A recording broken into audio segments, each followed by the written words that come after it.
in December, we had an episode where we had Matt Silver to talk to us about his book, Built to Run. There was so much we didn't get to talk about, including a topic runners always wonder about, which is running form. Our run coach, Bill, actually bought the book and went on a bit of a personal journey trying to improve his form. He started working on cadence.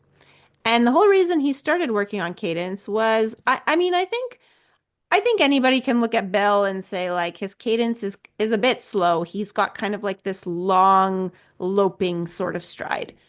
But he went on his Strava and he said that his cadence was really low, around 150 steps per minute. Yeah, the people that know Coach Bill, um, they actually he's got a nickname. They nickname him the robot because he's got this distinct arm swing as well, which is kind of also like long and loping. And he's one of those people where like he's not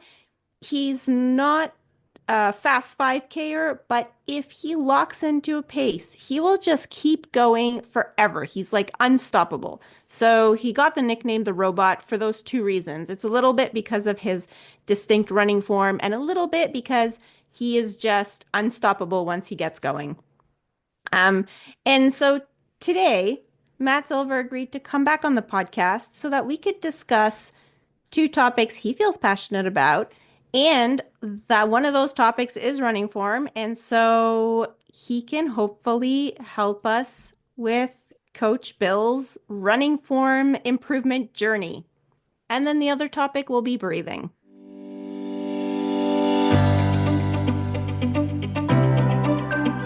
So, hi and welcome to Running Book Reviews podcast, where we review books written for runners, about runners, and by runners to help you decide if you'd like to read the book for yourself. We also hope that listening to us chat about running can help keep you motivated about your own running or maybe inspire you to try something new. My name is Liz, and with my co-host Alan, we're going to talk to Matt Silver about his book Built to Run. But part two, because there are just so many things we couldn't get to in our first interview. Before we get Matt on and really just give it over to him to give us his words of wisdom, just to remind you about Built to Run.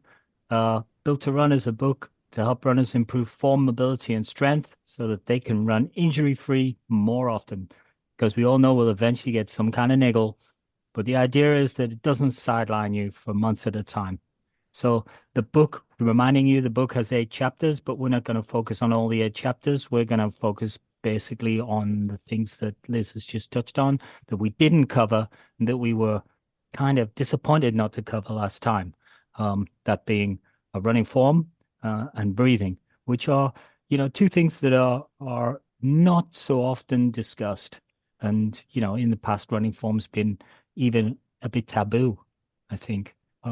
I won't go through Matt's bio again because that's going to take up half the podcast because this is such an extensive bio. But just to remind you, Dr. Matthew Silva is a coach, educator, physical therapist, and founder of Alpha Project Physio and Performance. And he's been a distance runner himself for many, many years. Welcome back, Matt. Yeah, it's a pleasure to be back on. So I'm just going to start by telling you that you have made Alan's dreams come true because he always wanted to have the podcast split into two smaller podcasts.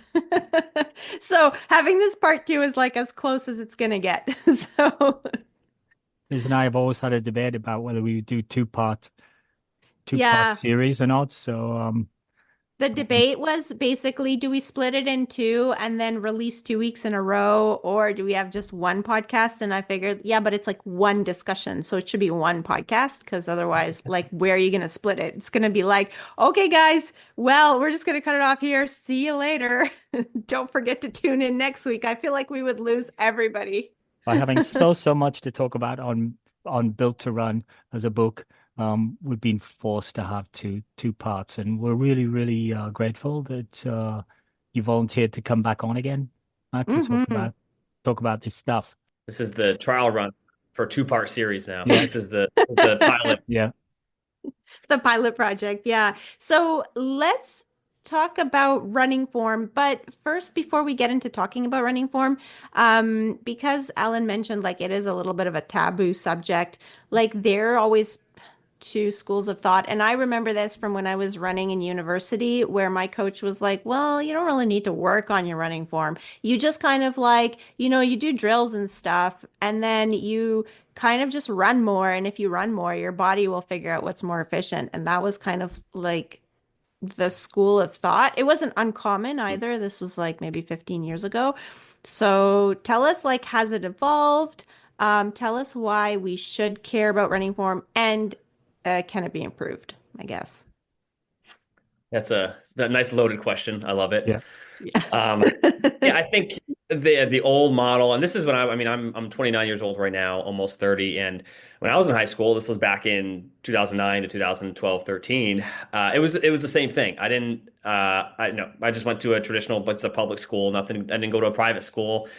And it was the same thing. It was, hey, you do your workouts, and I think what was the only thing we did maybe running form wise was do some stride outs, which I don't think I did them the right way because I just think I overstrided even worse when I was doing the stride outs. But yeah, it's when I was in high school, college, it was just you just hit the mileage even harder, hitting 60-mile weeks, 50-mile weeks. So it's there wasn't really any focus on that. And I mean, when we look at other sports, there's definitely more emphasis on form and how you move. And it just, I mean, I played baseball when I was younger. It's just the easy example to give where I'm throwing a baseball and I'm throwing with my elbow low.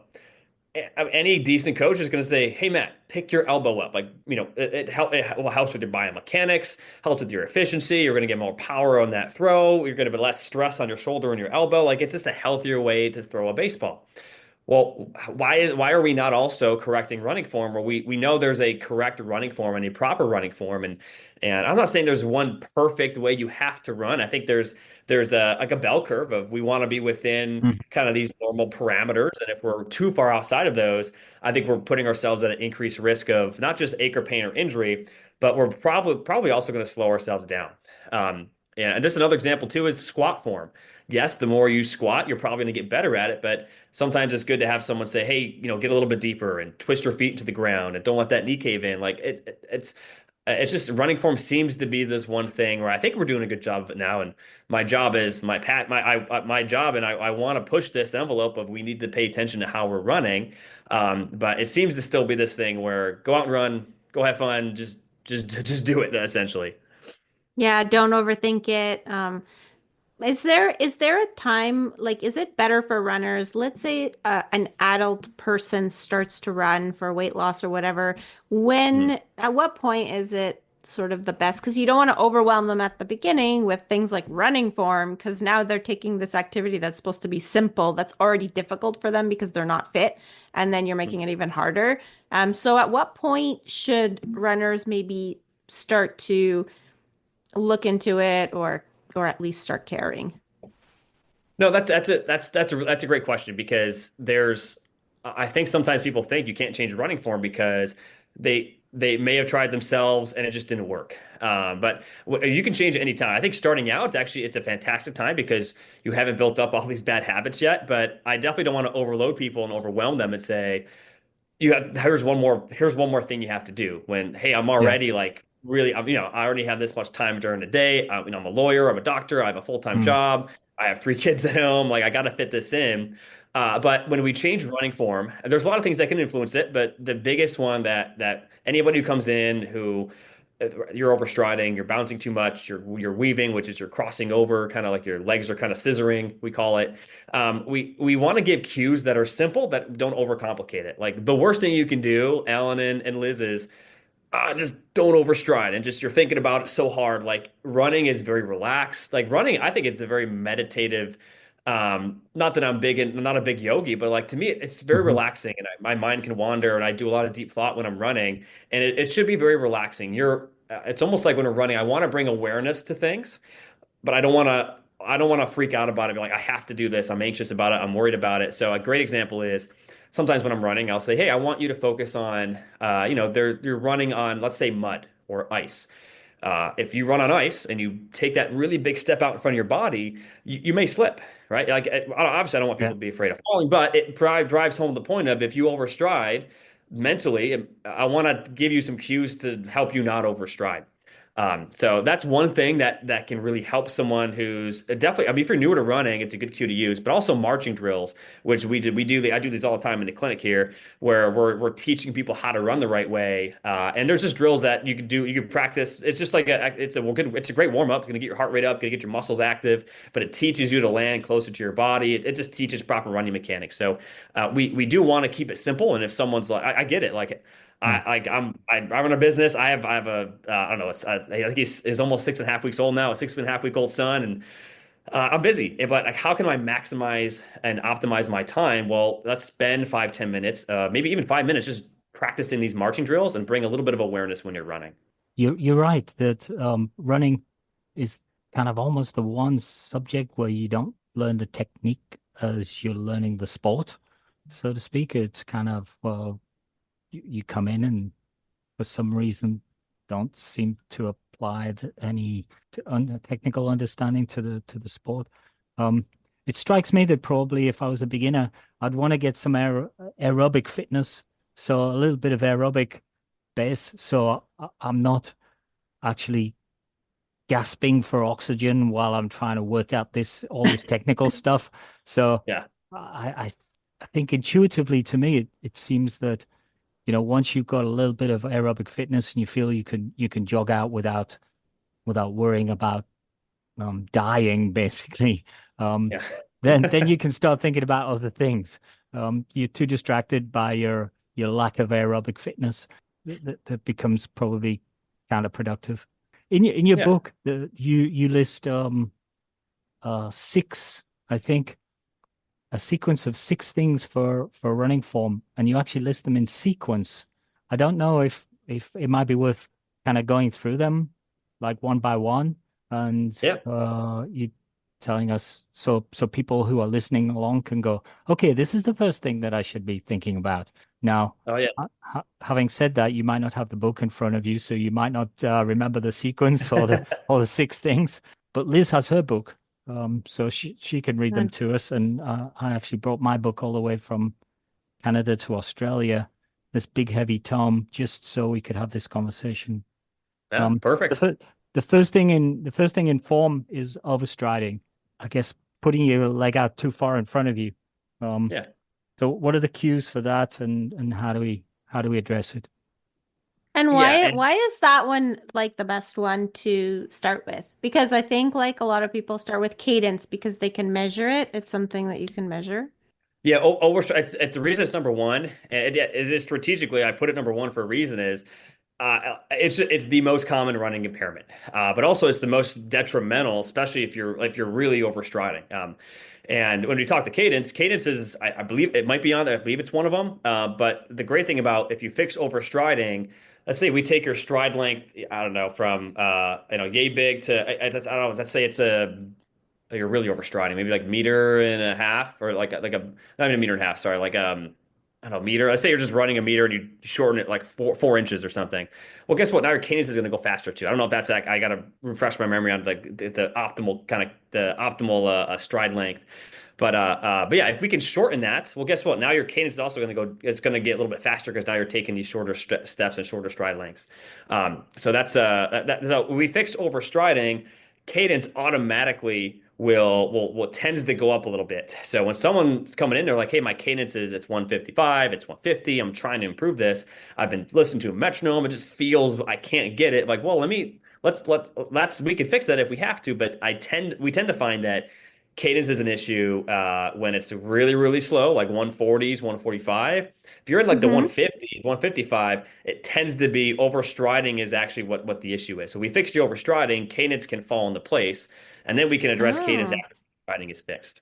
Um, but overstriding, hands down, it's there because it is the most common one, but it causes so many issues with runners where from an injury prevention standpoint, think of our muscles as shock absorbers. Their job is and when we hit the ground, they're to decelerate, and then they maintain tension. They maintain that shock, and they help maintain the tension as we push off. If we're overstriding, excuse me, if we're overstriding, though those it's a lot more force, especially power on those shock absorbers. It's a lot of eccentric force, which is just your body is slowing yourself down way the heck too much and you're working too hard. So if we can go from, hey, I'm overstriding to not overstriding, and there's examples of that of like if your shin's kicked out too far, 15 degrees versus if we get it to more of a vertical shin, there's less stress in your shock absorbers, there's less vertical ground reaction force, there's less loading rate as well. There's all these things just become better values, and running becomes easier. So if you're overstriding, essentially you are excessively slowing yourself down every time you put the brakes on every time you step out in front of your body. Versus if we can say, hey, let's take that back a little bit. Let's not put the brakes on as much. First of all, you're not gonna load your shock absorbers as much. Your muscles don't have to work as hard. And guess what? Now you're probably gonna be running faster too. Like injury risk goes down. Running Mhm. feels easier. It just fixes so many things. That it just if we start looking at if we try to fix cadence first, or we try to fix your crossing your feet over, or you're too bouncy. Well, if we fix overstriding, some of those things kind of fall into place. So overstriding, hands down, number one. If you're going to work on something, you know you're overstriding, and we measure it, and you're at 15 or 10 degrees. Let's bring that to 5 or 0 degrees of a vertical shin. So many things just get solved. Okay. And then what would be like a good cue or what's a good What's a good self-talk? Is that running on ice? so I'm just gonna say that I think running on ice might not work that well here because we do run on ice, and I'm gonna say that we have lots of people overstriding, but we do run on ice every Yeah. year.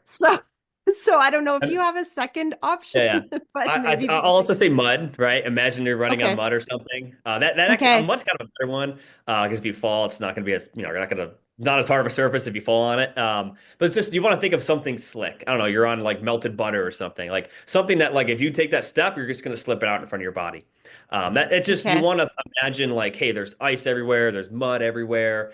And it's just like it just like, close your eyes for a second, picture it, and then just and try to and just imagine that that's the environment you're running in, and it should help you adopt this. I want to just kind of preface this and clarify this too that we're not landing.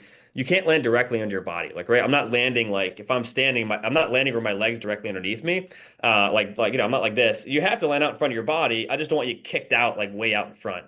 So you're okay. going to land in front of your body. It's just not excessively out because we have that, their shin. You want to have a vertical shin or a close to vertical shin, not this like angled out 15, definitely not 20, 25 degrees. Hopefully that makes sense.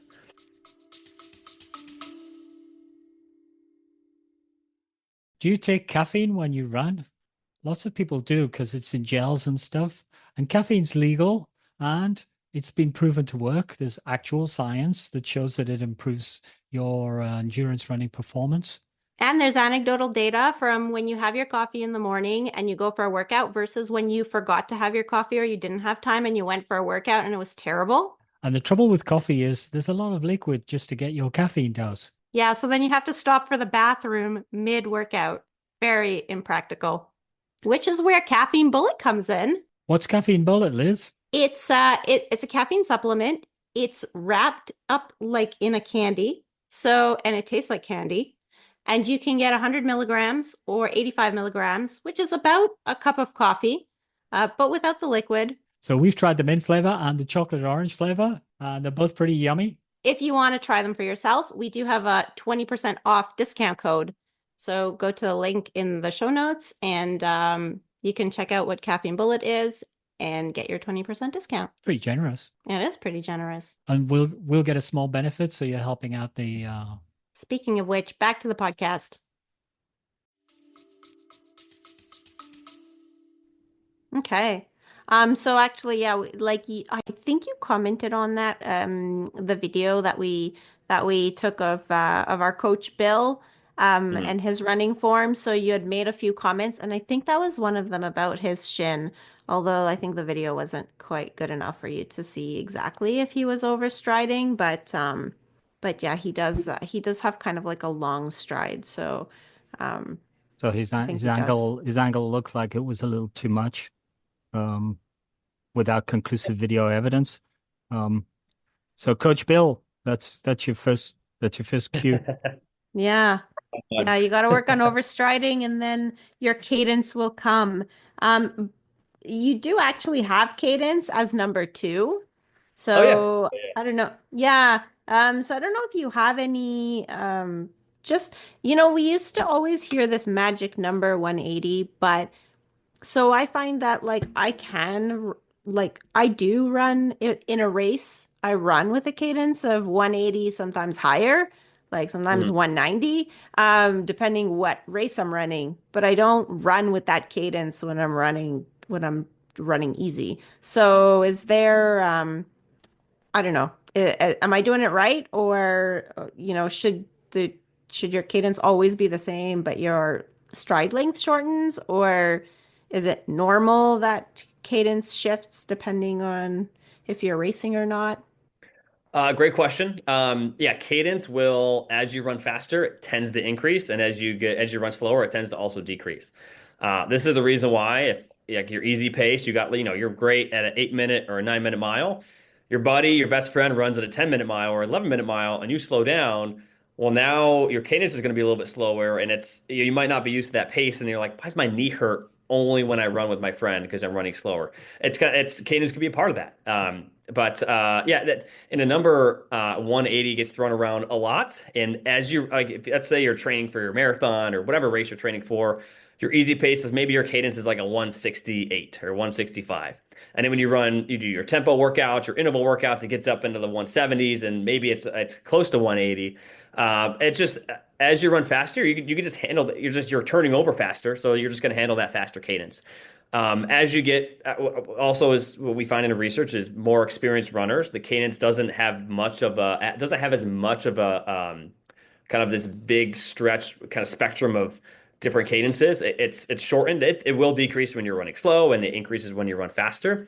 There's just not as big of a there's not as a broad of a range of I go from Hmm. 160 to 180. It might be 168 to 180, or even some runners are 172 to 185.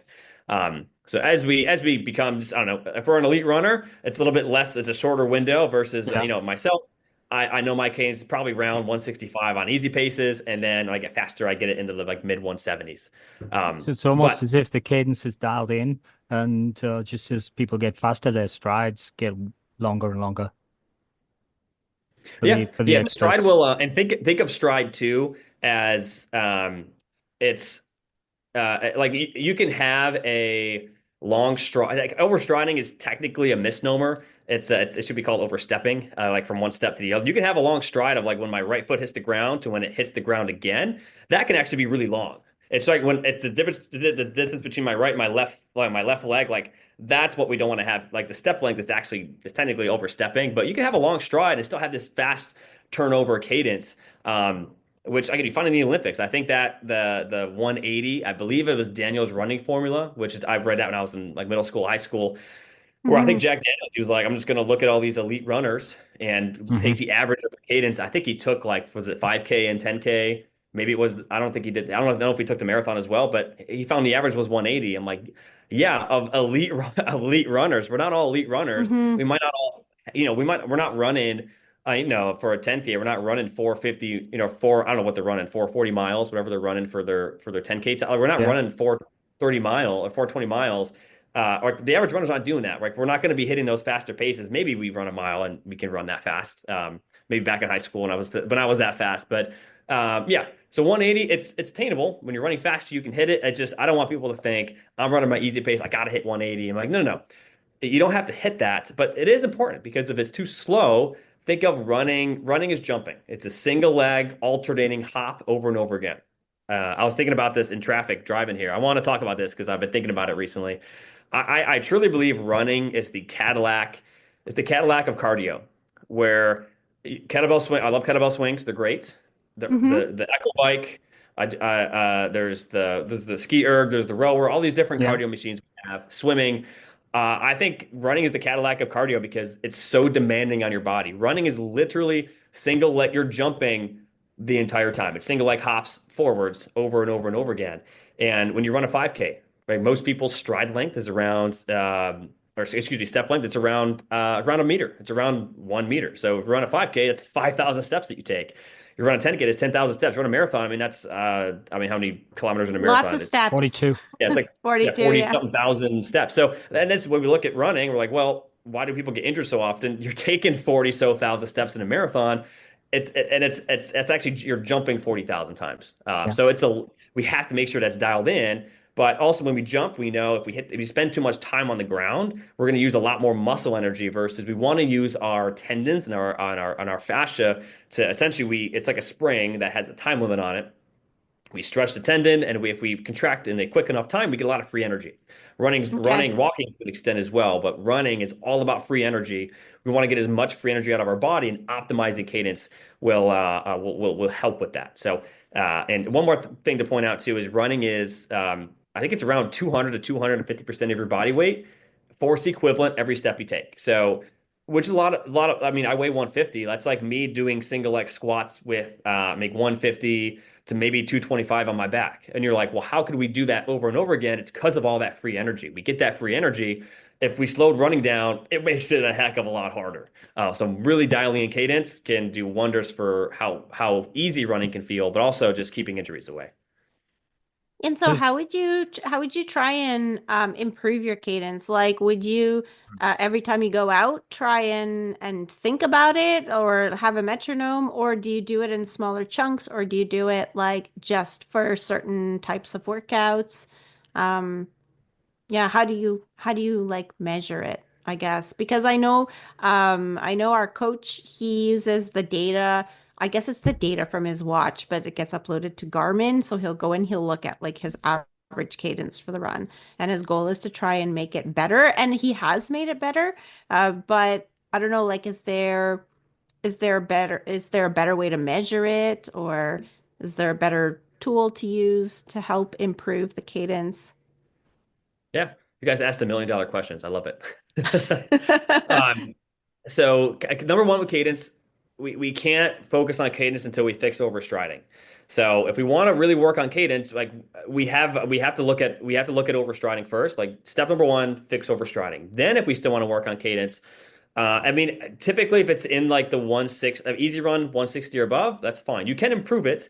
The if you're gonna there's two ways to improve it. Number one is you can I use a metronome. I use a song that has the cadence beat you're looking for. Let's say if I'm at 150, I'm not overstriding, or 155, I'm not overstriding, and I want to get it up to 160. Well, what I would do is set my metronome to the biggest jump you want to do is 5 beats per minute.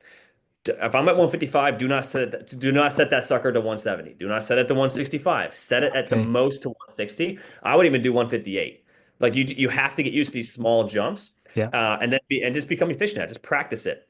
Okay. Um, do that for a week. You don't want to just get your body adapt to it, and you'll be able to feel it too. If it feels like I'm spending way too much energy, then dial it back down because we don't want to make any crazy like once you'll know if it's not efficient. Essentially, what's happening is if you go too much too soon, your body it won't have time to adapt to it. B, you're kind of doing the opposite where instead of spending too much time on the ground, now you're coming off the ground too quick, and your body's not able to release the energy that you store. Like you're not storing enough energy to release it yet. So sometimes that could happen. So if you feel that, back off, don't push the limit yet, and week by week you should be able to make 3 to 5 step per minute jumps. So that's one way. So to begin with, the danger is that people will get exhausted trying to increase their cadence. If they try to push too much too soon, they'll just get more tired in their running. Is that Yeah, yeah, pretty much. yeah, It just won't feel efficient. yeah. You'll feel like the old way of running, like if you try to make 10 step per minute jump, you'll feel like you're working harder than you were at the slower cadence. Like Okay. your body just not you're just not used to it yet. You probably can get there. I mean, if you're at 175 and you're trying to hit 185, like at the same pace, but that might not be realistic. Yeah. But we know if you're at 165 or 160, we could probably get you to 165. Yeah. Not that I don't know if we necessarily have to, but we probably could. Um, Also, we got to be able to look out for this. I love doing it on treadmills because the default solution to increasing cadence is I just run faster, right? Faster you run, cadence tends to go up. So Yeah. if we can standardize, we can keep your speed constant. You'll have to make that change. So you can just as long as you're Hmm. aware of that outside, you can do it. I love doing it on treadmills because I know you can't cheat yourself. You're stuck at that speed. You have to make the cadence change. That's Wow, that's another smart. that's yet another uh piece of supporting evidence for encouragement for people to make sure they don't let the quick parts of their run disappear as they get older. So keep doing the strides, keep doing the little bursts, Yeah. because not only is that helping all sorts of things in terms of your cardio, etc., but it's actually training your form in the right direction. The quicker you go, Yeah. the quicker you go, the better your form's probably going to get. Is that true? Yeah, the faster you run, cadence tends to go up. I mean, you can run at an easy pace Yeah. and have a phenomenal cadence. It's just Yeah. we find that you run faster, your cadence is going to go up. Which, Hmm. if things are working the way they should, uh, what what what the what I don't want to have happen is it's like if you're overstriding, cadence is a little bit on the slow end, and then you run even faster, cadence will probably go up. But now it's like you're hitting this faster pace at a cadence that's not optimal, and Yeah. that's where like you can get. That's the thing. Like we talked earlier about, if you're new to running you can definitely work on all this stuff, but you're probably not running. You're probably not putting in 40-mile weeks. You're probably not doing 60-mile weeks. You're probably doing, hey, Hmm. I'm throwing in five. I'm starting at five, then I'm going to seven, then eight, then 10, Yeah. 15. Like you can get away with a lot of things. Like and enjoy running as long as you're not in crazy pain. Like you might have a niggle here and there, like little knee that acts up and goes away. Just develop a love for it, and then when you want to take that next level, then you can do it. If you want to jump all in, go for it. Listen, take what you learn Yeah. in this podcast. I encourage you to do it. But I think I don't want to overcomplicate it for people. If you want to get into running, you're new to it, just do it. Yeah. I hate to say the Nike slogan, but just get into Yeah. it. Um, and then I want to touch on one more thing that I think can really help people with cadences. With walking, I actually love doing walking form assessments on people. I started doing those recently, and it tells me a lot that I'm going to find in a running form assessment. So walking form assessments is going to tell me a lot about how you're going to run. But it's very similar with running, where our muscles really aren't they're not really like pushing us. Like there is I guess there is a push and a pull, but the muscles really act isometrically, which means it's like if I push against the wall behind me, I'm like I'm trying to push it. That's obviously not going to move. But that's really what your muscles are doing. They're acting as tensioners in the system in our body that our tendons can then pull on. So this is why like someone runs and like, well, I can't squat deep because all I do is run. Well, yeah, you're not used to your muscle actually being stretched a lot and then having to contract out of it. Yes, there is some muscle stretching, but when you look at the quads, your knee, when it's in contact with the ground, your quadricep muscle, it doesn't really contract that much. It literally brings your knee from maybe I don't know, 35-degree bend when you hit the ground into a straightening. It doesn't really move that knee joint too much when you're in contact with the ground, but it acts as a tensioner. The calves act as a tensioner, the hamstrings act as a tensioner. All your muscles act as tensioners. The tendons are doing a lot of the work. So if we want to get better at running, yes, we can squat, and that stuff helps bulletproof us and keep us strong. But we have to be doing. There's actually an argument to doing exercises where you just hold positions and go slow. I'm doing a lot more of that with my patients, and I'm seeing some good results with it. But we have to be doing some jump training, practicing jumping, jumping rope, jumping, kind of alternating your feet on a curb.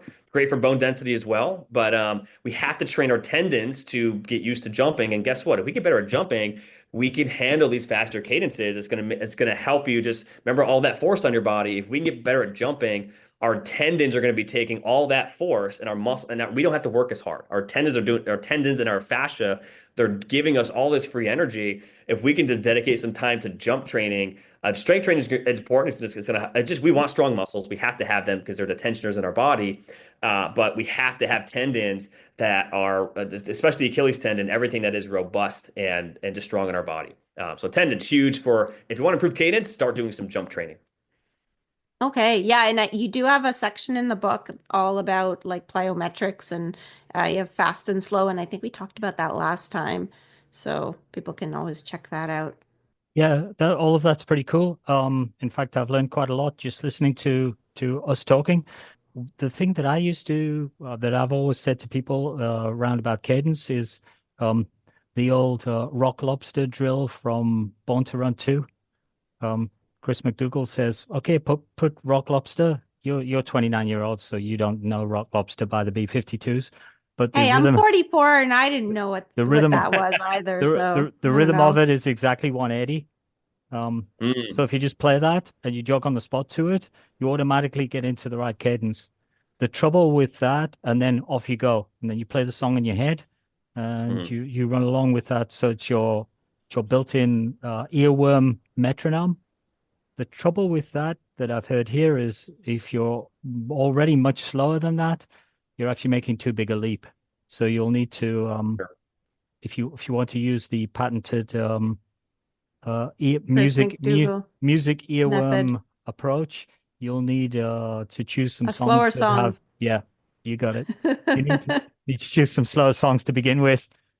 Not slow songs, but quite quick songs, but not 180 cadence songs. And then build up your song repertoire according to your developing cadence. So maybe that's the way to go. I got to make a list. I got to have like a 160, a 165. Yeah, I don't know why I yeah. don't have that yet. I should have Yeah, 160, you should 165. make I'll like a have one. Spotify playlist. I think You know, the actually Cadence Spotify Spotify actually playlist. Spotify will actually give you those, or there are places where you can actually just say, give me a list of music at 160 cadence, and it'll That's it'll good. Mhm. give you. Do it. Wow. I gotta make that. I gotta figure it out. Yeah. So if we move along about running form, so number three is land on the ball of your foot and then heel strike. And so before everybody, wants to turn off the podcast because Yeah. it says you can heel strike, Yeah. can you Yeah. Yeah. explain why we're gonna heel strike? Yeah. So, yeah, before everyone's like, what are we talking about, Matt? I've been heel striking my whole life. I'm fine. You can heel strike. There is an efficient heel strike. I actually had a um I remember I'm in I'm just in a physical therapy group, and another PT was he got pretty mad at me for something in the book about this, and I'm like, you can heel strike. Like heel striking, it's fine. Just to talk about heel striking, their calcaneus bone, your heel bone, it's just just the formation of that bone, the way the bone is structured. That's like we call it the trabeculae, like a spongy structure. It has a lot of this like spongy kind of bone in it that acts as a shock absorber. So your heel bone is literally made. That's why we don't you don't land on the ball of your foot when you're walking. You heel strike. We can heel strike when we're running. I'm not saying it's the end of the world. There's an efficient heel strike. Our heel bone is actually made to absorb shock. It's meant to do that. But the reason I put this in here is I don't want people like if you overstride and you heel strike, you're gonna have a rough time.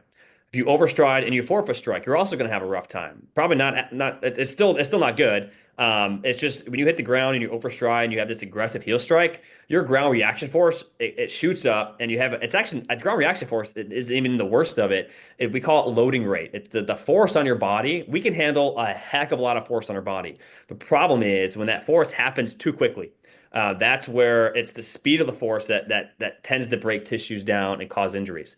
Where if you land on that little bit of a forefoot strike, I'm not tiptoeing it, but if you land on the forefoot just a little bit, then the heel kisses the ground and you push back off, that spike of the loading rate, it goes down. It's not as aggressive. It typically will get to the very similar close to the same ground reaction force, maybe a little bit less, especially if we're not overstriding, but it's much more like a gradual curve versus this aggressive spike up. So with the efficient heel strike, it'll still be a little bit of a spike, but it won't be nearly as bad as this overstriding and this heel strike. So the reason I put that in there is just because if we're really looking at how can we run the most efficiently, it is ball the foot and heel strike. Like I'm not gonna lie and say like which is gonna be more efficient. Like technically, the ball of the foot hits the ground and then the heel kisses, and you push back off. You get more energy return. It's a lot on your calf. We have to prepare the calf for that, but yeah, that's what it is. Now, if you're gonna run a marathon and an ultra, and you're like, that's a lot on my calf, Matt. I don't know if I could do that, especially for ultras. I'm like, I don't think anyone runs an ultra and they forefoot strike. If they do, they have calves of steel. I don't know, but I haven't seen anybody who's done that.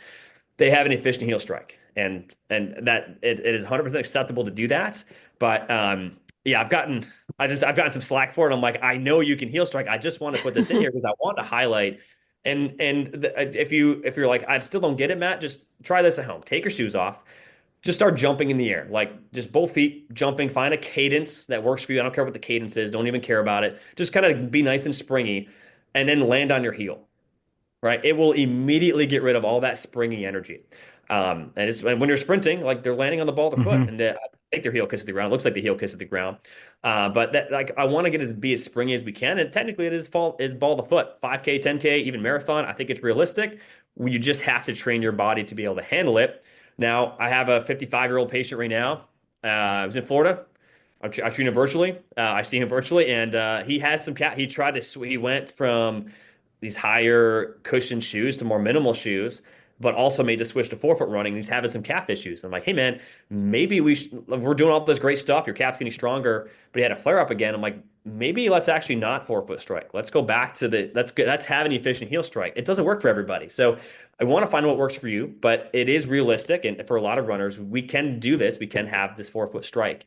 But it's not for everybody. Especially if you're in it's also too, I put this on here because when we're in these shoes that have these built up heels, it promotes you to have a really aggressive heel strike. Like it's a lot harder you have to like fight for it to not aggressively heel strike when you're in these shoes that have big cushions in them. So I'm a bigger proponent for more zero drop shoes, not just minimal, but like zero drop shoes. But that's kind of my mentality on this of there's a lot of benefits when you look at the forces on your body of forefoot striking, especially when you're not overstriding. Like if you overstride, we got to fix your overstriding before we talk about this. That's why it's number one. Hmm. But we can get to a forefoot strike. A little controversial to say that, but it is the best way to run. Not the only way to run though. Sometimes I'll switch. I'm like, oh man, my calf's not feeling too good. I'm gonna actually heel strike a little bit when I run, and I can turn it on and off. So I think it's also a good skill to be a versatile runner. And if you want a forefoot strike, you're running fast, you're sprinting. Get on the ball of your foot, like use that. But if you're just slow, steady, yeah, you can have that nice, efficient heel strike. Just don't overstride. So the idea of not heel striking first is really the whole principle of it is to make sure you use the free energy, in inverted commas, coming out of your tendons and your elasticity of your fascia. Make sure you avail yourself of that. You get as much of that as you can. And of course, if you get good at doing that and you're able to access that, you should be able to either get more endurance or more speed because you're getting more propulsion for the amount of calories that you're putting into the effort. Yeah, and this is kind of a side note, but I'm working on a second book right now that's it's all about feet and how the feet have. Which I was hoping to talk about it, so if this is a good segue, cool. But Yeah. if you guys want to talk Oh, about, yeah. No, go for it. No, jump into it. but Yeah, no, when that's good. when we looked at when we looked at like our ancestor, I mean this is millions of years ago, as we evolved from our just essentially just from primates to where we are now. There was different just we evolved over millions of years. We went from quadruped where we were hands and feet to which kind of how most gorillas and primates how they are now. They can walk on their 2 feet, but they can't do it for long. They're not very efficient at it. Yeah. We are very efficient at bipedal locomotion. And it took millions of years to get there, though. And when we look at how we evolved over time, first, we started walking upright on 2 feet. Our feet were very turned out. Our pelvis was kind of like shifted out to the, it was shifted out to the side. Like I can get my book out of here. Hold on. Our pelvis was, instead of being kind of like this, it was more just open like this. So it wasn't just the feet, but our entire legs were just shifted out to this kind of like feet rotated out position. Our feet were really flat. We didn't have any arches in our feet. And as time went on, a few things happened that our pelvis was more frontally, more just like oriented to the front. Our pelvis closed off in the front. That made our femurs and our legs and our feet turn more. We're not perfectly straight, but we're very close to being straight, maybe like 7 degrees, maybe 10 degrees off. We're very close. Because imagine you're walking like a duck. We have a lot of this just lateral and sideways force. As that happened, we became more efficient at moving forwards and backwards. So very efficient at just locomotion. The arches of our feet started to develop. The fourth metatarsal, which is one of the foot bones in the midfoot, or excuse me, in the forefoot, that dropped to help create the arch in our foot. So as time went on, we just developed more of an arch. We developed our pelvis got oriented properly, and the muscles of our feet, the intrinsic foot muscles, developed more. We just became very, very, very, very efficient at locomotion. And when we're looking at we're looking at just energy efficiency. That's how we survived. I think in Born to Run, there the author of that was like, hey, we just chased down antelope because we were so efficient at walking and running, we could just chase other animals down. They're not as efficient as that. I think there was other kinds of, I don't know, humanoids like Neanderthals that were They were like stronger than the humans we are now, but they weren't as efficient at moving, and that's why we survive. We're so efficient at using energy. I think there's this statistic of like if you can't straighten your knee all the way, I mean, you're going to end up using like it's like 7, 8 times more energy. Like if the Oh, goal is wow. survival, we are the prime example of we're so efficient at movement. Like we survived. We're the only like the humanoids that survived over everybody else because we're just so good at moving and conserving energy. Which also begs the question of, well, if we're so good at moving and running, why do we have so many foot injuries? Why do we have Achilles tendonitis? Why do we Mm. have plantar fasciosis? Why do we have I'm actually very attached to that topic. Like, because I had both of those things. Plantar fasciitis took forever. And then Achilles tendon took forever. And the thing is that I've always had both of those injuries came all of a sudden on both sides at the same time, which is like And it's weird not Oh. because it's not most because Liz is a Neanderthal. She's not. She's absolutely not. I mean, I don't Running with think her I feet am. turned I don't out. know, but like, I'm open to your opinion, but yeah, it's interesting. So I don't know. Like I'm all ears. Let's talk about this. Yeah. So think of the like I'm just a big I don't know why I think I'm so passionate about this from running because I got injured when I was younger. A lot of passion for this, and then I had flat feet. Like I still do now. I wear these. I can show you guys. I wear these zeros, the zero shoes, the wide toe Oh boxes. yeah, But Yeah, yeah, yeah, I've seen I just those. walk around. I run in these. I'm a huge fan of them. But yeah. man, think of the foot itself. When I learned about this, I was like, it just there's a lot of things in the shoe in running shoe just lore of you have a high arch, you got to have a shoe that has cushion. You have a flat foot, an overpronated foot, you have to have a shoe that has stability. Neutral shoe, you get a neutral shoe, and I'm like there. And I remember talking to Jada Cherry about this when I took his course, and I flew all the way to Boulder, Colorado, to talk to him, Hmm. and he's like, there is zero. And I looked it up myself. There's very little to zero evidence that wearing motion control, stability shoes, high cushion shoes does anything for injury rates. It doesn't Hmm. work. And I remember he had a slide that was like from another, just a very well known, just a physio who's like, I'm gonna bash my head against the table. This was back in like 2008. Bash my head against the table if we keep using this verbiage. And it's still 2024, 2025, and we're still doing this. So that it just doesn't work, and it didn't work for me. I don't know if it works for you, Liz. Of like you got to wear this shoe and it's going to cure your plantar fasciitis. Um, No. here are No, some it facts about. absolutely didn't work. You know what cures plantar fasciitis? I have the absolute cure for plantar fasciitis, 100% guaranteed. What's that? It's the last Uh-oh. exercise you were doing when it went away. Uh, Yeah. there you go. But I will say this about feet and this is just like this goes into why I'm not anti-shoe. I want people to be in the right shoe for them. When we look at the foot, there's in the forefoot. I should have brought my foot model. I think I left it at home, but I have a skeleton foot model. I should have brought it. But I think Mhm. if you look at your hand, like the balls of your like where your kind of where your fingers meet your kind of the palm of your hand, like kind of that ball area, like the ball of your feet on your foot. I'm sure it's in your hand as well, but I know it's in your foot. It's called the transverse an intermetatarsal ligament that essentially spans the ball of your foot. From all the way from the pinky toe to the big toe.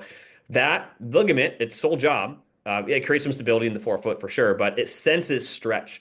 When that forefoot is able to, your foot and toes are able to splay and spread out, the ligament senses that tension, that stretch, sends a signal to the brain that says, "Hey, turn the arch on.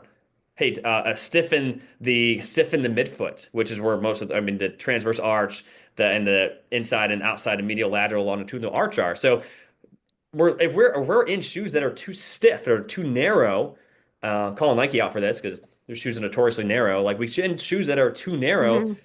it's squishing our foot together. And now all of a sudden, now this ligament doesn't get stretched out. Now we don't get that same sensation of our forefoot telling our midfoot, are telling our arch to actually create stability and have a nice stable arch. And so when we look at once I started to learn these things, I'm like, man, if we're in shoes that are wider toe box, our foot's able to splay out, and then we get that arch stability. Um, so that's one example of, man, if we can it's just shoes that are more narrow. I'm not a big fan of those. Let's put you in a shoe that's a little bit has a wider toe box to allow that forefoot display. And sometimes too, it's like, man, your toes are all scrunched together. So let me dig my fingers in there, and then extend and flex your toes to open that area up, and then that should help open your foot up to be able to spread out and just and just have it really move the way we're supposed to move. Our body is kind of telling us how our foot is actually like the way our foot's designed is actually a lot of cues of how we should be, what footwear we should be wearing. And another good example is you actually have these two little bones on the bottom of your first metatarsal, the head of really the head of the ball of your foot for the big toe. They're called little, it's like little kneecaps. You have two little kneecaps there. You actually have a muscle. It's one of your main arch muscles called your flexor hallucis brevis. It presses your big toe down into the ground. That essentially like those little teeny tiny bones. They're the only reason they're there is to create a stronger lever arm to press the big toe down. So essentially, it's telling us activate your arch by pressing your big toe down because this is going to help create stiffness when you're pushing off when you're running. So that's another example of our body. It's just our body's meant to use our arch muscles. It's meant to have the Yeah. forefoot splay out. And when we're in shoes Yeah. that are more narrow, we're in shoes that have a high cushion that tends to turn the arch off. It's harder to know what your foot is doing, harder to want to press it into the ground. Well, now we're going to develop this arch weakness over time and a weaker foot Yeah. that can this lead to issues like a bunion. Like now my foot's Mhm. overpronated. Now I have Achilles tendon issues where, man, if we can have a wider toe box, we start to strengthen their intrinsic foot muscles, strengthen the shin muscles. We can really solve a lot of these issues just by working our foot the way it was designed. Yeah, go ahead. I was just going to mention the mobile board that Jay DeSherry developed, which takes out your small toes and forces you to press your big toe down when you're doing stability work. And I guess Mhm. that's activating your arch. So it's teaching you, it's Yep. sort of trying to train your big toe to press down and get the arch support that you need. Quick plug for Jay DeSherry's mobile board. We have three of them, one each of my clinics, and they're great. Yeah. I love putting runners on them. Yeah, I actually have a question about shoes since we're on the topic of shoes. Mm. Um, so like Alan and I are kind of shoe nerds, so we have like several different pairs of shoes. When I Yeah, was injured, like I found that I couldn't necessarily. So there were shoes that I had to stop wearing during the injury, but then it was like it was as if it was better when I would alternate the shoes than if I would wear one single pair all the time because it felt like I would find a pair, I would have a great run. I'd have a yeah. second great run, but then if I wore them for like 3, 4 days in a row, like it's like everything got irritated again. So it's as if, I don't know. I don't know if it's they each have their own problems, and so you don't want to wear any of them like too much. Um, and then I'll have a second question afterwards about plated shoes because I know some runners only have maybe one or two pairs of shoes and they're both plated. Like, are we doing ourselves a disservice by wearing these plated shoes all the time? And if so, what's it gonna potentially cause? Yeah, so I'll answer the first one. If I get the second one, just re-ask it. I just don't want to forget it. Um, Okay. yeah. So essentially, like when we're looking at that shoes, I would care. Was more like a minimal shoe? Was more like a higher stack shoe? Like what were the two shoes, Liz? So I think, so I'll tell you which ones I couldn't wear. When I had plantar fasciitis, I absolutely could not wear a pair of Hokas. And I still don't Okay. buy any Hokas, but it's like, I don't know, I would get this like pressure feeling on, you described those two, like, I think they're the sigmoid bones, the two bones that are underneath your Yeah. foot. So that area of the foot, so like where the big toe meets your foot, so that bony, it's like I would always get pain there whenever I wore. And that's actually kind of how it started was I got this my very first pair of Hokas. And Mhm. this is why Hoka will never sponsor the podcast because like I've said this already like 3 times, but Yeah, my very there it first pair goes. of We were Hokas, just building back our yeah, I rep know. with Hawker, and there it goes Yeah, again. it's Ruined. It's over. it's over. But everybody was wearing these Hokas. I got a pair Yeah. and I think I wore them too often. And like I would start to get like, but I had never been injured up until that point, so I didn't think anything of it. I'm like, like my big toe bone hurts. Like, what the heck is that? But one day it was full blown like arch pain both sides that ended up then being like heel pain. So I got, yeah, full blown. And it was almost like it seemed overnight, but I'm sure it was building up over time, but I couldn't wear those. So I went back to, I think at the time I probably had Kinvara's. Plated shoes weren't out yet, so I definitely didn't have any of those, but I probably had Kinvara's as my other pair of shoes and I don't know, maybe a pair of Solomon trail shoes. Yeah, think of I think a big thing now is it's kind of like two ways. Either people are like super minimal, or they got the highest stacked because there's it just these companies follow the money, and if there's a lot of money, and Hoka kind of started that market, and everyone now is following suit with their higher stacked shoes, and I'm just not as big of a fan of them. I think if you love them, go for it. Like I'm not gonna hate on someone because they like high stack shoes. I can just know that there can be some issues with those shoes, and one tends to be I've worn them before. I have a flatter kind of foot, and I don't like it. Kind of forces my foot into a position. I just didn't like it personally. But when you have a shoe that has a lot of like the front of the foot, the forefoot's curved. There's like a rocker in the front and the back, like a heel rocker. There's all that Hmm. cushion, you call it stack height. It tends to turn the foot off. Just all that cushion. Like think of like your arch has to activate. Well, if it's in this cushiony shoe, it's rolling for you. Your foot doesn't have to like press into the ground. Like your foot doesn't have to work as hard. So your the Coca is like it's kind of like it's doing a lot of the work for your foot for you. For whatever reason, your foot just didn't like it. Probably just sometimes it's the shape of it. Like it can put your foot in a weird position. That could be why. But also Hmm. it's like your it might have been like it's just not doing any of the work and maybe it flared up. A lot of times it's the opposite where someone wears a Hoka and they're like, oh, my plantar fasciitis is gone. This Hoka is great. But the Yeah, problem with I've heard well, now that. you're wearing a shoe that's doing all the work for you, and it's probably making your foot weaker, and it's hard to switch out of that shoe again.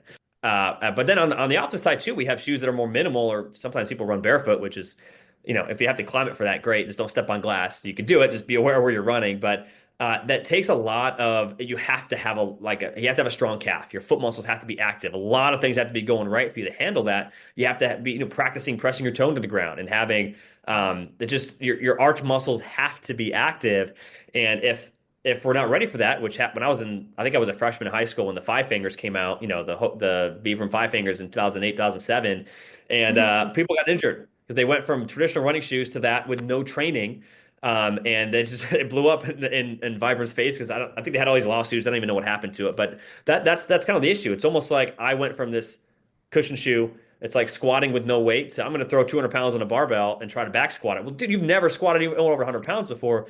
You're putting yourself at risk for an injury. Your tissues aren't ready to handle that. So that could be an issue with shoes. Is if we want to be more minimal, like we just have to have our arch strong and trained. And to talk a little bit more about plantar fasciitis, Liz, there's actually a muscle called your flexor digitorum brevis. It's essentially the muscle that it flexes your middle three toes, and I believe your pinky toe as well, but attaches from your heel bone to those. It just flat spans your arch. It's actually the main muscle I think it creates like 40% of stability in the foot.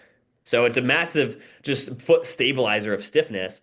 And if that muscle is weak, it's not doing its job, it can actually it'll stretch excessively. It'll pull on the heel bone and it'll cause a bone spur that commonly is people think it's plantar fasciitis. Well, it kind of is, it's plantar fasciitis pain. So if we want to fix Hmm. plantar fasciitis, one of the main things we can do is actually get that flexor digitorum brevis muscle stronger to help. It'll help that bone not yank on that bone spur and not cause pain, but also create a stiffened foot when you push off. And typically we find plantar fasciitis when a foot is not, I call it plantar fasciosis, but when a foot's not as stable, when it's more wobbly and you're overpronating, you're just a lot more stretching and strain on that plantar fascia. It's essentially it's a lot of times it's that flexor digitorum brevis muscle yanking on that heel bone, and you get that. It's right on my heel. But that's just a little Okay. cheat. Essentially, get your foot stronger. It really helps with plantar fascia pain. And what about the other injuries? So the Achilles injuries, because yeah, I currently have some teammates that have those. So, this is going to be a good topic to go through. Is that also caused by like can we, make the foot stronger and help that injury as well? Yes. Yeah, yeah. Achilles, there's a lot going on with Achilles issues. I think that the foot's a big part of it because if the foot is, I mean, the Achilles attaches to the heel bone. So if that heel bone has a lot of excessive twisting and motion to it, typically it'll like if we hit the ground, we have to have some pronation, but if it's too much, you'll get a lot of excessive strain on the Achilles. It depends where the Achilles tendon pain is. If it's more of that insertional, that's it can really irritate that. But if I don't know if yours is more or if theirs is more like on right on the heel or if it's in like the middle of that tendon. Sometimes you gotta like pinch it and you call it the pincher sign. So you gotta like pinch the tendon between your fingers. But anytime there's a tendon issue, especially the Achilles, we have to load it. Calf raises are the best thing you can do for Achilles tendon issues. Sometimes there's mobility as well, but we just know from tendons they will not heal on their own. If you just think I'm going to run, my Achilles is going to heal, I'll give it time. That's not going to happen. It will never happen. They don't heal through inflammation like torn muscles do. They heal through loading. Essentially, as you load the tendon cells sense the load. As long as it's an appropriate load, it's not too much. Typically, also not too little, but you have the appropriate amount of load. Tendon cells will sense that. And then there's this fancy RNA transcription, blah, blah, blah. All this fancy cascade of things happen in the tendon cells that trigger healing. But it's not Okay. going to heal on its own now. So scraping it doesn't do anything. You definitely want to hit the calf muscle and make sure that's, hit that with a lacrosse ball. That's great and all, but we have to load the tendon and loading them with calf raises it's especially slow. Running is very fast. You spend at most maybe the slowest runner maybe spends point high like 0.28, maybe zero point 0.3 seconds in the ground. Typically it's like 0.15 to 0.25, somewhere in that time frame. It's very quick. 3 seconds up, 3 seconds down, very, very slow and controlled calf raises. It works wonders. It loads that tendon, and it's just the appropriate speed and load to have that tendon heal. So I was actually lucky when I had my injury. I got to be part of a study and they had me doing heel drop exercises. So just the like slow drop part. Yep. So it was like up on 2 feet, but down on one, but really slowly. And then eventually you'd put books in a backpack. And so you'd like put like load it that way. And they had me doing that 3 sets of 15 knees straight, 3 sets of 15 knees bent twice a day. But um, I did it diligently because like I figured like this study was, depending on my data being good, but Yeah. does it have to be that frequent? It was for 3 months, so it's like quite a Yeah. commitment, especially if you're injured on both sides, because now you're doing Single leg on both sides. 45, Yeah. 45, That's a, 90, yeah. 180 heel drop exercises twice a day because you're doing both sides. So Yeah. what's sort of like the most effective, I guess, minimum dose that's good to do? Yeah, I think it's hard to answer that, but when you're starting out, if you have a tendon issue, we just have to load it. Sometimes it's like it's so flared up, we just take a band and we loop it around, and you're laying down and you're pressing into that band I call it a monster band or a pull up assistance band. Mhm. Eccentrics, I learned when I was at physio school, I learned about that. That can work. I use that a lot more if the calf is also tight. So it'll actually the eccentric load when you're slowly going down, it'll stretch out that calf muscle. Sometimes the calf is tight, but it's hard to stretch it because you don't want to stretch an Achilles tendon when it has a tendon issue. You want to stretch the calf, not the tendon. So if you stretch the muscle, but you feel the tendon stretch, like I don't want to, you don't want to stretch a tendon that's aggravated, that has a tendinosis, a degeneration of it. So we don't want to. Sometimes I won't really stretch them, but I'll have them do the eccentric calf raises. Which can work, but really, it's going slow is great, but you also have to go slow. Going slow down is great, but we also have to go slow up. It's not Up, just I okay. go up with two and down with one. Go up with one and down with one. Like we have to have the concentric and we can't just we don't want to miss the concentric and only do the eccentric. We want to stretch into it, but we also want to contract into it as well. Like it's that's I remember learning about that research. It works. Like eccentric stuff is great, but loading it is number one. And loading it concentrically, Okay. loading it concentrically are number one for the Achilles tendon. It's really the slowness and the load. Eventually, you're going to get to the point where you're like, I can do 15 reps, no problem. And I am holding a 20-pound weight. Well, hey, let's hold a 30-pound weight, hold a 40-pound weight. High rep, starting out high rep is actually important, like doing 20 reps. Eventually, we can work our way down to 10 reps holding a 30-pound dumbbell or a 40-pound dumbbell. I will also say this, as you're getting all the good stuff today. The Yeah. soleus makes up 2/3 of the Achilles tendon. When the gastroc, there's two calf muscles, the gastrocnemius and the soleus. When they come down, I just learned about this. It's fascinating. They actually twist around each other. And it just makes this really robust, really strong. I mean, you can hang a Ford Fiesta from your Achilles tendon. It's a super robust tendon. But two Apparently, thirds. which is why it's like when you get it injured, you're like, what the heck? If you injure it, it's like it was a long unless you tore it. But like if you just have a tendon issue, it's like that was probably a long time coming. But those tendons wrap around each other. Well, if we know two-thirds of the Achilles tendon is the soleus, doing bent knee calf raises is going to be huge. It's also the soleus is used a lot more when we're distance running. So just if we know it's used more when distance running, you have a tendon issue, getting that soleus stronger is going to be a little more important than just doing bent knee calf raises is going to be paramount, but also throwing in some straight knee calf raises out, at the same time. Um, that was a good deep dive on the tendon stuff. That was a good one.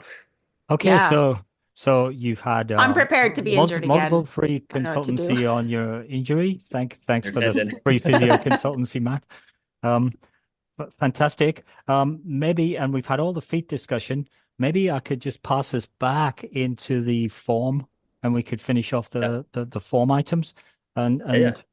and we got through three, so we've got four, five, and six in the book. Um, Maybe I'll list those together and then Yeah, let you loose to talk to us about them. So sure. number four is trust gravity. I wonder what that's all about. You're going to get gravity whether you like it or not. And then number five is the heel pull. So the heel pull Mm. in the form, what's happening there. And number six is achieve true mid stance. So those three things are not obvious from their title. So Yeah. tell us about those, Matt. Yeah, trusting gravity is essentially it's just one part. A part of running is we know it's a single leg hop, an alternating single leg hop over and over again. Yeah. But you're not right. You have to if you push yourself forwards, well, we have to fall forwards, right? We're pushing ourselves forwards, we're falling forwards, Hmm. so we have to be comfortable falling forwards. And if someone has balance issues, they're not used to falling, or they've fallen before, and this tends to happen in just more older runners, where they're a little more like you could just say they're almost like swayed back, like leaning back as they're running. Yeah. Um, it's just we have to trust gravity. If we're leaning back when we're running, we're fighting ourselves. Running forwards or moving forwards through space, we have to have a forwards lean. You just have to be comfortable with that, and it can be challenging, especially. That's why I call running the Cadillac. It's a Cadillac of cardio because there's so many things that can go wrong, but when you get it right, it's just. I mean, you've seen someone run who's like, man, they look really fluid and smooth. Mm. It just look Hmm. beautiful. So if we can optimize their forward lean, and sometimes people break at the hips. It's not as common, but we want to make sure we're not too far back. We're not breaking at the hips. We have an appropriate forward lean fall. As you run faster, you're going to fall a little bit more aggressively. But it's try to run and not lean forwards. This is not going to happen. It's going to feel really, really. You can do it. It just feels really, really weird. So is this the kind of lean from the ankles type of cue? Yeah, yeah, pretty much. Sometimes we'll get if a runner has a strong core, they sometimes you can lean from. I don't like it, but sometimes runners will lean from the pelvis, so like it looks like they're upright, but their lower body is like more leaned. Um, I think Michael Johnson, the sprinter, actually, if you watch him run, he has a Yes. really weird, Hmm. really, really weird running form where he's upright, but he's like sticking his butt out, but he's so strong, his core is so strong he can handle it. So he had a really wonky running form, but yeah, essentially lean from the ankles because and we do that. We have people practice the wall drill where there's a wall in front of them, and I just practice leaning into it and then coming back and just getting comfortable. Having your there's like that point of no return where if you keep going, you're going to fall forwards. That's the point. That's what you're doing when you run. You're going beyond that point, and you have to be comfortable with your center of mass going that far. And right, you're going to fall forwards, but you have to catch yourself every single time. Okay, sounds good. Then it was the heel pull, which is kind of like when you are sort of trying to flick your heel towards your butt. That's kind of how I would Yeah, describe it, I guess. Yeah. yeah, yeah, pretty much. So yeah, Is is five is there the heel is there a pull. cue for that? Like if somebody because I know like a lot of distance runners we don't really like lift our heels. So I don't know Mhm. if there's a cue for that. There we I don't cue it as much. It's more we do it with the marching drill. Like when we do the marching drill, there's a heel pull that we practice, and it goes right into law number six too of the true mid stance, where we're essentially pulling to that true mid stance position. So that's the whole point of the marching drill is it teaches you how to not overstride, It teaches you the optimal heel pull. It teaches you to achieve that mid stance. We start moving, your center of mass is moving forward. So the marching drill it's geared towards all these laws. And I didn't make the marching drill. I can't take credit for it. Actually I modified it from who I learned it from, where the old way of doing it was you just do like a high knee, where I'm like, well, I'd rather pull you into the pull position, where really like when you're running, your knee doesn't go past like your knee doesn't go past like 45 degrees. Like your hip, you're not like driving your knee to 90 degrees. Like you're not doing a high knee, right? Like I Hmm. think if we do this drill way, we should train it the right way. And that's why I like pulling to this. I just call it the true mid stance position. In pose, they call it the pose position in pose method or pose running. So I do like it. There's some things I don't like about it, but this is one thing I truly do enjoy from pose method is I think they have a pretty good grasp of how to do some of these drills in that position. I really do like this position. I just call it true mid stance. So Okay. would these marching drills be a good thing to maybe incorporate into your warm-up if you're trying to change your approach to your form? Yes, yeah, 100%. And that's where we go back to the beginning of the podcast where we're like, hey, I'm busy. I got kids at home. I have an hour to run. What's an efficient warm up? You can do skips and all these other things, but let's do something that's gonna. I mean, doing these marching drills, like typically you're doing like a bounce, you're doing a hop with these. It's a very subtle hop, but it's you're working on your springiness. So I doing these for like 2 minutes, easy warm up just to get you. It's to get your heart rate up, gonna get a little bit of jumping work in, just kind of springing. I can call it jumping because you're more just being springy, like just bouncy. And but also teaching proper mechanics of proper heel pull. And it is very difficult to like achieve this. I don't even know if I have, but I've come close to it. And we just want to shoot for getting close to this position. Like what I don't want to have happen is like when someone, if you look at the position, it's like you're standing and one knee is it's kind of one you kind of have like a little bit of a high knee, but like your ankles underneath your kind of underneath your body, underneath your glutes. Your one side is, one hip is flexed, the ankle's kind of bent, and it's knees bent, and the ankle's underneath your body. Like that position, it, it's it's just a position we just want to try to get into this position when we're running. Where at the opposite of this is like a low heel, and you just drive a low heel position that takes too long to come through. It's kind of like a slow cadence. It can cause a slow cadence. So I tend not to see too many problems with this, but if it does arise, it's like we just got to fix this ASAP. But yeah, true mid stance, big fan of that. And then the heel pull, they just go together. If you're doing one right, you're probably doing the other one right as well. Okay. Great. And I guess the important thing about the marching drill is to reprogram your muscle memory, because whatever your running technique is now, you've probably developed a muscle memory for it over years and years and years and years, and it's undoing that's difficult. You have a tendency to Yes. go back to what you used to do all the time, and it's a great way of training your way gradually out of that.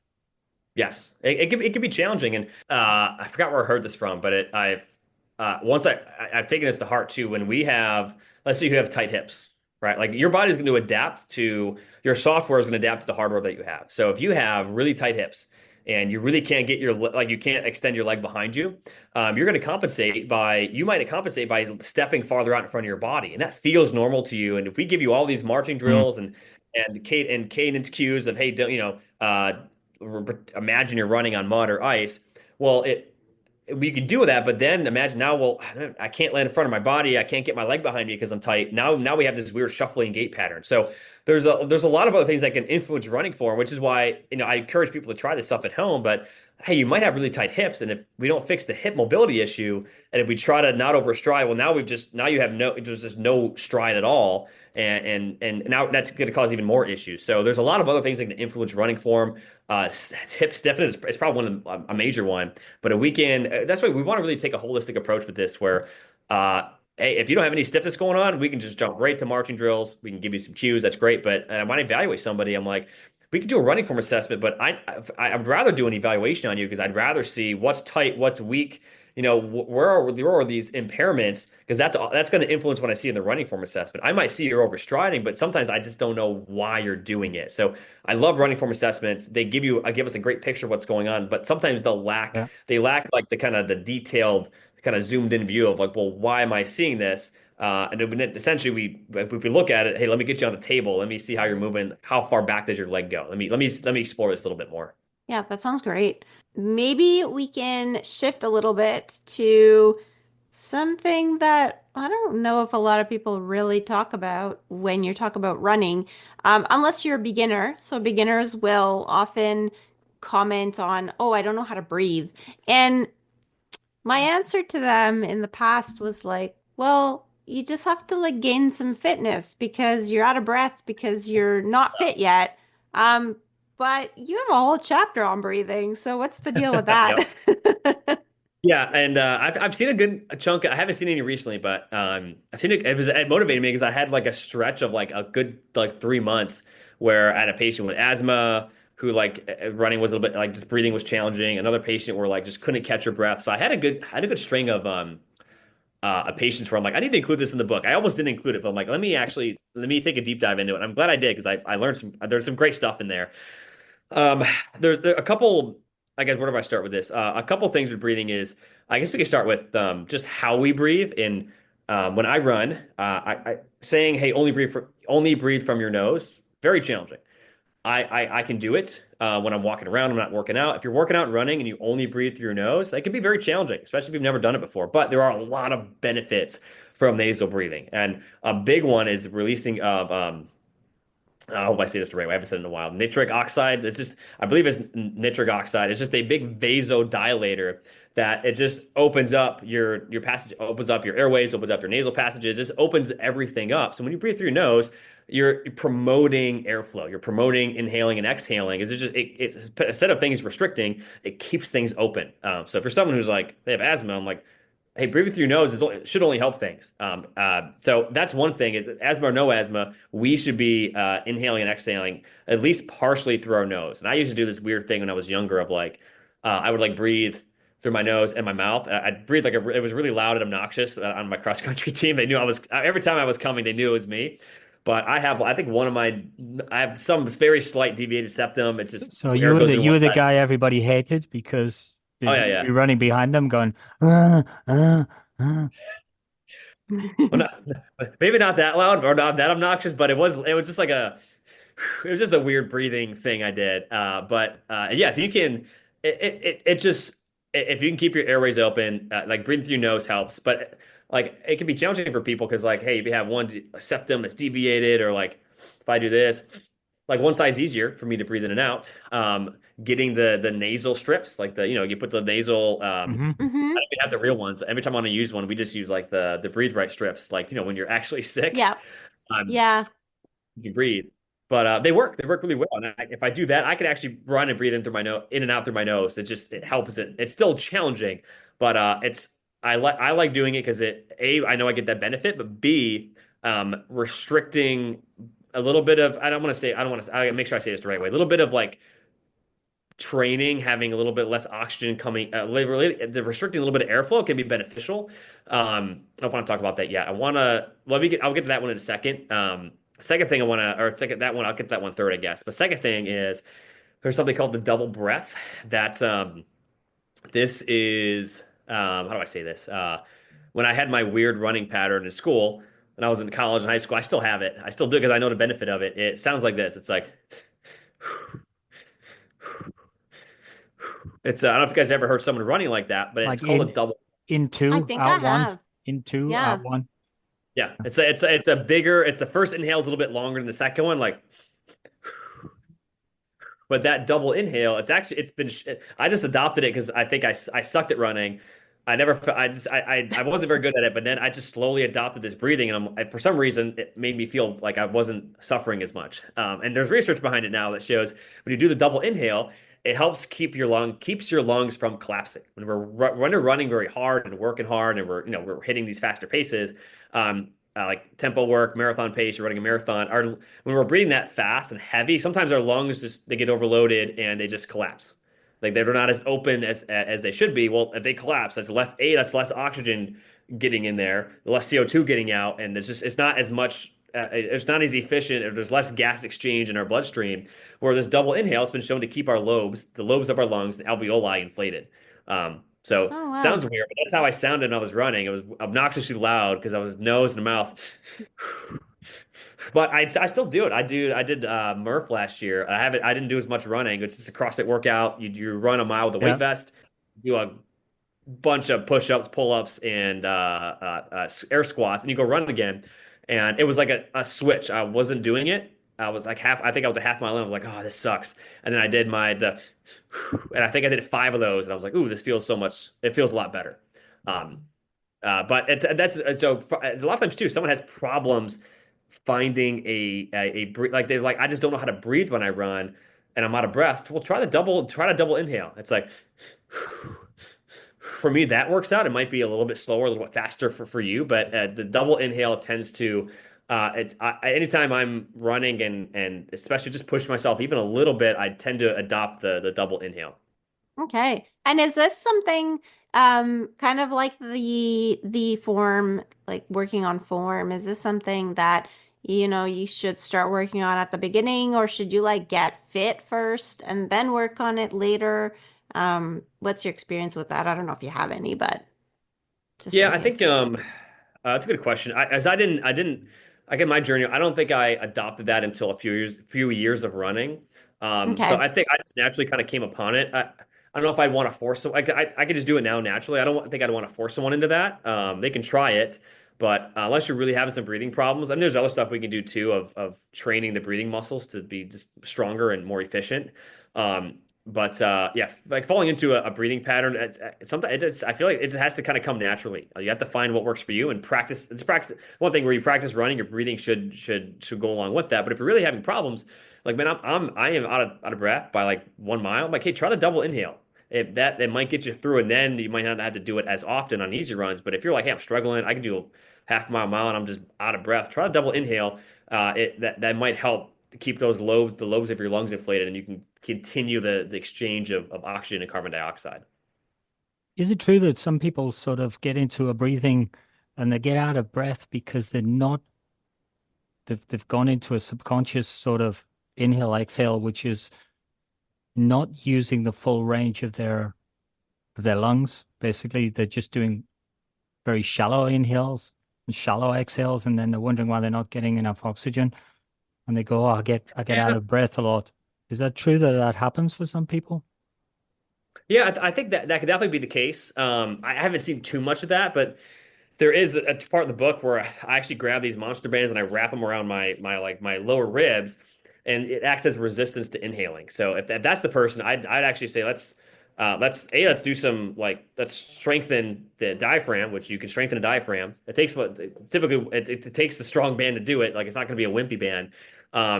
But also that person, I want to make sure they're not. I'll see if I can show you guys. They're not rounded here. The more rounded we are in that upper back, it's hard to inflate, especially the top lungs. It's just hard to inflate the lungs when we're in this rounded position. So if you want to test it at home, you can just really slouch down, try to take a deep breath in, and then really open things up, nice and tall, shoulders back. I just feel like I can get Keeps more. I can easier. just take a deeper Yeah. breath. So if you're running and you're really slouched over, that's only adding fuel to the fire of Okay, so there's a I can't posture do it. element. Yes, 100%. Yes, that's another good reason to have good form when you're running. Yes, it will help with breathing. Anything else on breathing? This is the good one. There's I think he was the what was he? He won the 19 oh I think it was in the 50s. I think he won a 19 it wasn't 48. I think it was 52 and 56. I think he won a 1952 and a 1956. I think he won the 5K and then one Talking year he about won the Emil 10K. Zatopek? Yeah. I think it was 52 and 56. I feel like correct me if I'm wrong. Um Um, if it's a Mizatopik, I think it's not the 1952 Olympics. He won the 5K, 10K, and the marathon. Yeah. Is oh that maybe it what was you're talking 48 that about? he was And the it's silver. 48 that he won his other ones, I That think. he Okay, what's 48 and 52? Okay, so yeah, in Yeah. 52, I don't think anyone's ever going to do this again. I think they've tried. I think there's one marathon. I forgot his name. Recently, he's really good. I think he ran the 10K. I think he tried to double the marathon in the 10K, which is very actually impressive. there's a woman, Sifan Hassan, who wanted to do the Yeah. triple, but a modified one. I think it was 1500, 5 and 10. 5 and Mm. 10. And then I think at the last Olympics? Didn't she run the marathon in the last Olympics? Or maybe she ran the marathon after the Olympics. I might be getting that confused. But yeah, she was that was a big that because Anyways, yeah, it hasn't been done. Zatopek did some breathing Yeah. Yeah, Zetopek things. did. So just to put in perspective, like we had this athlete, I think he had never raced. I think he'd never raced a marathon before. I don't know if he ever ran that distance before, but Yeah, true. um, he ran 1 to 5K, he won the 10K, and then on a whim, it's like I might as well run the marathon, right? And he actually had the Yeah, world record. He was racing against the world record holder, and he yeah. beat him. He won them. He's probably the only person in the history of the world who will ever win the 5K, 10K, and a marathon. If someone medals in those three, let alone that's impressive. But to win Hmm. gold, I think the Yep. winning marathon maybe was like it was 2:20, but back then Yeah. very impressive. Still very Well, very. just for your info, Matt, we covered his book. It's called Today We Die a Little, um, Ah, by He didn't write it though. Richard Yeah. Asquith. We talked to Richard Asquith about it. So if you want to get some background, you need to go to our back catalog and look at our yeah. podcast on that book. Yeah, for sure. Um, but it's just super impressive. I'm like, well, how did he do this? And then you Hmm. look at he did all this like breath. He did this weird like I think he's like is he Czech or Slovakian? I forgot. I think he was somewhere in the Soviet Union, Yeah, but he did all this check. like weird, not even weird, but it's just these breath hold work and this breath hold training that and swimmers do it. Swimmers like they do it and they get a benefit from it. And it's like, well, why are runners not doing this? And the old research showed that well, if you do breath holds, there's no like benefit. There's no benefit of like you holding your breath and running. Well, the problem with those studies were well, they were having people hold their breath on like a full inhale. So if you're holding your breath on a full inhale, you have all this oxygen sitting in your lungs that can be Hmm. used. And it wasn't the same effect as if I believe the minimum effective dose was you have to like exhale your lungs at least halfway. Essentially, when you exhale your lungs, first of all, there's no residual oxygen. Like there's no oxygen in there. You're also getting, yeah, Okay. you're just depleting your lungs of air and carbon dioxide. And what happens is your body just builds up a lot more carbon dioxide, and it's very unpleasant. So if you've ever done this before, just fully let's like just fully exhale and really squeeze your core and just get all the air out of your lungs. It can be it's very unpleasant if you've never done it before. But just the easiest thing, the easiest way to just get the benefit from this is just not even running, just doing it while you're standing, while you're seated. Don't do it while you're driving because I don't want people to pass out. That's not safe. So don't do it while you're That's not driving. safe at all. Yeah, please don't do that. But if you're sitting at home, you're just watching TV, just do these like just fully exhale. So it's actually a really big core exercise. So it actually trains your core to help you with the exhale. But when you do this, there's chemoreceptors, there's chemical receptors in your brain, and actually on your you call it the carotid body on a big artery that comes out of your heart. Um, and they sense the pH of your blood or just the chemical balance of your blood. And as you do this, right, the CO2 rises, that changes your chemical level, and then it sends a signal to the brain that says breathe, breathe, breathe, breathe, breathe. Like, dude, breathe. What are you doing? And that's why it's very, very unpleasant. Well, there's also you're going to be able to buffer things as well, and that's it's a different topic if you do it long enough. But the quickest way to just start to get used to exhaling is you train your body to be used to higher levels of CO2. So that nerve impulse, it doesn't send as aggressive of a signal when it senses higher levels of CO2. Like it's okay to like you're not going to pass out from those CO2 levels. You're just not accustomed to having them. Your body freaks out. So we can get your body used to this is used to having a little bit higher level of CO2. The benefit, like, well, why do we want CO2 in the body? Well, the benefit is higher levels of CO2. It helps oxygen jump off of red blood cells and get into your muscles. So higher levels of carbon dioxide, it's just having that level of pH and having this level of that chemical in your body. It helps oxygen. It helps it diffuse off and get to your muscle. So high levels of CO2, Oh, as long as your that's fascinating. body yeah, your body can handle that level of carbon dioxide. You're not freaking out about it. It helps you use oxygen more efficiently. So when we look at Mio Zetapek, he did all these breath training exercises. I'm gonna go run to that tree. I'm gonna hold my breath, which I think he did it on an exhale. You can do these other. There's buteyko breaths. There's carbon dioxide training where you can do like a 3 second like one's like a 3 second exhale, 3 second inhale. Then you can elongate the exhale. You can do like a count of a 5 second inhale, or excuse me, a 5 second exhale and a 3 second inhale. So in the book, there's different examples of these, and I don't have them all memorized right now, but there's different examples of how you can start to train this. They're challenging just with walking and not doing anything, but you can do them while running. They're very challenging. The benefit is very clear that if holding your breath on the full inhale, you don't get that same benefit though, because it doesn't build those levels. It just doesn't build a level of carbon dioxide up in your bloodstream, and there's more oxygen as well to balance it out. It's having that difference between the oxygen and the carbon dioxide that trains it's easier for your body to use that oxygen. So yeah, it's kind of wild, but that's how Emil Zetterbeck trained his body. It trained himself to just he was more efficient at using oxygen than probably any other runner, and it's very unpleasant doing it. But if you look at him run, he didn't look like he was having the best time either. His face was all like in Yeah, pain his and face was distorted. always, yeah, he always looked like he was, pushing his absolute limit. But I guess he could. Actually, those breath exercises reminded me of swimming because I came from a swimming background. Before I ran, I swam, and we used to have like you could only breathe every third stroke, and then next lap you could breathe only every fourth stroke, and the lap after that only every fifth stroke. So you'd have to like I think five was the max, or five or six, and I remember it was like hard because you'd be, swimming quite hard because you're swimming intervals, but then you could only breathe like every sixth stroke. So you're just trying to get those strokes done so you could breathe. Yeah, But yeah, I had all kinds of yeah, those that swimmers things. do it, and swimmers do it, and I think runners. I think I don't know. I kind of think it's a little safer for runners because we're not like if you like lose it when you're swimming, you might take a inhale full of water where we stop running and gasp for breath and we're fine. So I think it's even safer when you're running. Just don't obviously don't want people to pass out, but even just starting to train it. It can be very unpleasant, but just doing it with just you can do it while you walk, I guess, but just doing it seated, standing, you don't have to do it when you run because I've tried it running and I do it sometimes. It's just very unpleasant. It works. It's just the urge to breathe and the uncomfortableness. It can be very intense, but I think there is a training benefit to this, and it just gets you used to higher levels of CO2 when you're training hard. You just feel a little bit the breathing's gonna feel more comfortable, and you're not Yeah.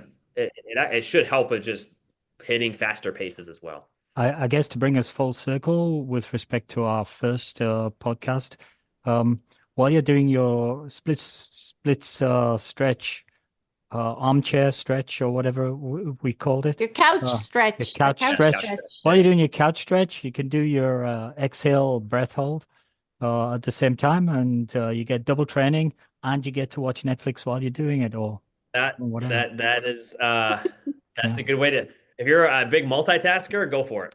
You can do lots of things at You did mention, just to sort of try and wind things up here a bit. You did mention second book or Hmm? another Oh yeah. book. So tell us more. Yeah, it's still in the works. I think maybe 14,000 words in. So it's getting there. Having a son kind of took a little bit of time away from it, but You betcha. yeah, it's I don't want to say the name yet because I think it's a great name, but it's all Okay. about feet, especially flat feet and high arches of like it's just gonna we kind of took a little bit of it. The Built to Run has a little bit of info in it, but a lot of stuff we talked Yeah. about today, it's not even in Built to Run. Some of it is, Yeah. some of it isn't. It's a kind of a sneak peek into the new book, but it's all about Okay. foot health and how can we choose how can we have healthy feet from well millions of years of adaptation brought us to this point we're the only humanoids that survived, right? There's different kinds that were stronger than us, and we're the ones that survive. We're the most efficient. Like, well, why do we have all these issues, and why do we think shoes are the answer when we have this amazing piece of engineering work Yeah. called our feet that can probably do the job just as good, or really just better. But again, I'm not anti-shoe. I think there's a lot of low-hanging fruit we can do for our feet to just Mhm. get them healthier and stronger, more mobile, and just moving the way they're meant to be moving. Okay. That sounds We'll great. we'll watch the newsreel in anticipation of this book when it appears. Definitely. So we've already talked about how great the book is and where we should get it from. But maybe it'd be worth just doing a little plug for the book, Built to Yeah. Run. Do you want to direct anybody anywhere in particular? Do you want to direct listeners to get a copy of the book from somewhere? Yeah, I think our website's probably the best place at Alpha Hmm. Project. You can just if you type in Alpha Project Physio built to run on Google, it'll pop it right up. But there is a section on the website at alphaprojectphysio.com where you can get it and get it for 20% off if you get it from us. We also include a free sticker and you get added to our free newsletter that goes out around once a week where I just give out free info, like more info that's not included in the book. So I highly recommend you get it from us. You can go to Amazon and get it, but they don't get all the you don't get all the bells and whistles from Amazon versus from us. And typically the shipping's pretty quick turnaround as well. I guess I can't do same day shipping, but typically it's like 3-4 days. Once we get it, we can get it to you pretty quick. But yeah, I would do that. And Great then if stuff. anyone's interested, feel free to check me out on Instagram, just Matt Silver PT. And if you're a big nerd about running and feet and staying healthy, Yeah. I think the Instagram might be you might like it. Okay, great. That's Very, perfect. very cool. And Liz, do we have any more to say about Bill and his form? You did tag us as collaborators, so the post is on our Instagram. For those that are not on Instagram, I will try and figure out how to put it on Facebook. Okay. But yeah, we got But if I guess if people want to want to see what we're talking about with respect to our discussion earlier about Coach Bill, they can Mm. actually go to Matt's Instagram and see some of his comments and a little bit of the he film. did a nice little yeah, nice little like illustrated kind of Yeah. video demonstrating the things that he found. And actually, I was pretty surprised because you notice that he has a like a slight hip drop, but Yeah. I've run with Bill forever and I would have never picked that out. Like that is one thing, Mm. never. His arm swing being kind of long and yeah, and his but never I never noticed the hip drop. So yeah. So I guess that's the expert eye right there. It's the little things. No, Hmm. normally we do book summaries at the end, but we've already done the book summary for this book, so we don't need to do that. Probably all we need to do is to thank you enormously for your time. Personally, I'd like to thank you for making the book into a double edition Yeah. and breaking the mold, which you managed to do the thing that I couldn't achieve with Liz, which was to get a 2 episode. Yeah, well, that's the trick. You gotta like slide in there that like there's all this good stuff we didn't talk about, and that's it. You get a second episode. Yeah. Also, it is a separate discussion, right? It's a whole other separate discussion. Yeah. It's different. It's not just chopped in the middle. You gotta like find a book that's I don't know. I feel like it's at that point you're just doing like a you know a I don't know a second like a Harry Potter. It's like well you Like got Sorcerer's episodes. Stone Yeah. and then you got the next one. It's like well it's hard to break up Mhm. Sorcerer's Stone into halves. But hey, well we had It this is the is, first yeah.